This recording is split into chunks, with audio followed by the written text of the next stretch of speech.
जी इस वक्त हम मौजूद हैं यहाँ पे ग्रैंड मीटिंग हुई है। सिटिंग हाउस के मुतासरीन जमा है यहाँ पे। उनका एक ही मुतालबा है कि हमें इंसाफ चाहिए। तो आए बात करते हैं। जी अस्सलाम वालेकुम जी, क्या नाम है, कहाँ से आप जी? मेरा नाम साजिद है जी, मैजिल से। मेरा यहाँ पे प्लाट तकरीबन 8 साल से हमने लिया हुआ है और हमारी फैमिली की तकरीबन 8-10 प्लाट है।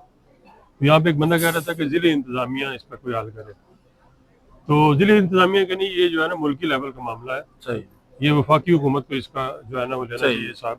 क्योंकि आप देखें ना कि हम टैक्स पेयर हैं, सही। कोई भी ऐसा टैक्स नहीं है जो हम पे लागू नहीं किया गया। सही। ठीक है, मतलब हमारे अगर बिजली ले लें, कोई भी चीज़ आप ले लें, किसी भी शोबा ज़िंदगी में चले जाए, हर किस्म का टैक्स हम दे रहे हैं। ठीक है, और हमारी जब कोई भी इस तरह का कोई इंसाफ हमें चाहिए होता है तो हम रुलते हैं। ठीक है, सिटीजन पोर्टल पे हमने जाके शिकायत की हुई है, यहाँ पे हम प्रोटेस्ट रिकॉर्ड करवा रहे हैं, लेकिन मुझे किसी भी जगह पे आज तक किसी भी बंदे को इंसाफ मिलता हुआ नहीं मिला। ठीक है, तो इसलिए हमारी ये सबकी रिक्वेस्ट है कि हमारा मामला हल किया जाए। थैंक यू जी।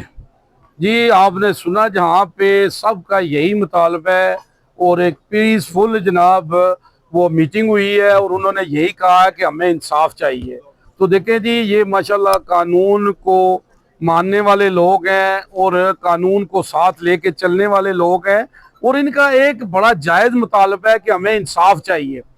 तो मैं ना बाकी ਦੀਆਂ ਗੱਲਾਂ ਛੱਡੋ, इंसाफ होना चाहिए, मुल्क ਵਿੱਚ इंसाफ होना चाहिए। इस्लाम ही साडा यही कहता है। ਹੁਣ ਕੋਈ देखे ना देखे, अल्लाह तो देख रहा है। उर्दू ग्लोबल यूजी न्यूज़ जावा जी चलो।